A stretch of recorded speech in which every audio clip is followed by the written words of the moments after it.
Bundanya Rano ya Bunda ya? Oke, terima kasih ya Bunda sudah meluangkan waktu untuk datang ke sekolah. Di sini dalam kesempatan ini saya ingin melaporkan terkait hasil belajar Rano selama di sekolah ini. Alhamdulillah setelah mengikuti pembelajaran beberapa minggu ini, beberapa bulan ini sudah muncul perkembangan yang cukup signifikan pada Ananda Rano.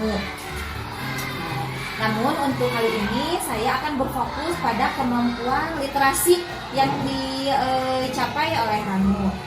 Adapun beberapa aspek yang saya amati untuk Ananda Rano terkait dasar literasi, yaitu yang pertama, anak menunjukkan minat terhadap tuturan, misal mendengarkan cerita atau teks informasi sederhana. Nah, untuk aspek ini alhamdulillah Rano sudah unggul. Alhamdulillah.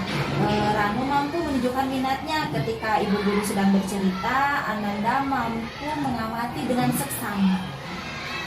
Ananda juga sudah unggul ketika merespon berbagai ucapan dan pesan yang lebih kompleks. Misalnya ketika guru memberikan instruksi, tolong Ananda Rano ditutup pintunya. Alhamdulillah Ananda Rano bisa melakukannya. Namun di samping aspek yang sudah unggul, ada pula beberapa aspek yang masih perlu dikuatkan oleh Ananda Rano. Nah, salah satunya yaitu ketika menyampaikan pendapat dan menceritakan salah satu kegiatan rutin yang dilakukan di rumah. Ketika guru bertanya, sebelum berangkat sekolah apa sih yang anak-anak lakukan di rumah gitu. Kemudian ketika menyampaikan pendapat, bila Ananda Rano lebih banyak diam. Ya, tidak banyak berbicara. Ketika yang lain saling mengungkapkan pendapatnya, Ananda Rano lebih banyak diamnya. Seperti itu mungkin hal-hal yang sudah unggul dan yang masih perlu dikuatkan oleh Ananda Rano. Iya Bu, memang di rumah Rano itu pendiam gitu. Di rumah jadi bertanya itu menjawab ngobrol seperlunya di rumah. Ya, jadi saya juga pengen gimana gitu untuk membantu Rano supaya menjadi pandai berbicara atau gimana? Nah, oke, baik Bu. Bagus Bu, Ibu berpandangan seperti itu. Nah, selain stimulasi di sekolah, stimulasi di rumah juga ikut mendukung ya Bu ya, karena mungkin Ananda Rano lebih banyak di rumah.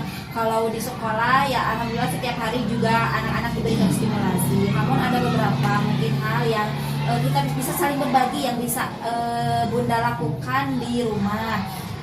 Salah satu kegiatannya dengan misalnya unjuk cerita.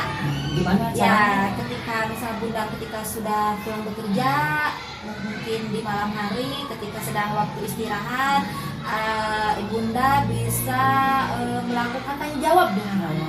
Ya, melakukan percakapan yang ngobrol. Ananda Rano apa sih yang tadi dilakukan di sekolah gitu, tadi belajar apa aja, jadi banyak bertanya gitu. Nah, selain itu juga Bunda bisa sering-sering mengajak Ananda bercerita. Nah, yang membacakan buku cerita, kemudian anak diminta untuk menceritakan kembali atau menjawab seperti tokohnya, ceritanya seperti apa. Nah, itu Bunda juga bisa membacakannya dengan lantang ketika bercerita. Mungkin itu beberapa kegiatan yang bisa dilakukan di rumah untuk menstimulasi agar Ananda Rano bisa mulai mampu mengungkapkan pendapatnya. Ya, jadi cerita gitu, kemampuan bahasa ekspresi. Sebagai ibu di rumah pengen terkait hare-hare wae. Nah, ya seperti itu, betul Bu. Kalau orang tuanya banyak diam, ya anak juga mungkin cenderung banyak diam gitu. Nah, Mungkin itu sudah cukup Bu. Cukup, Oke, terima kasih. dari saya Terima mungkin kasih sudah informasinya dan Iya. saya ingin anak lebih maju. Iya, alhamdulillah amin ya kita berkolaborasi Iya. untuk perkembangan anak-anak. Betul. Terima kasih.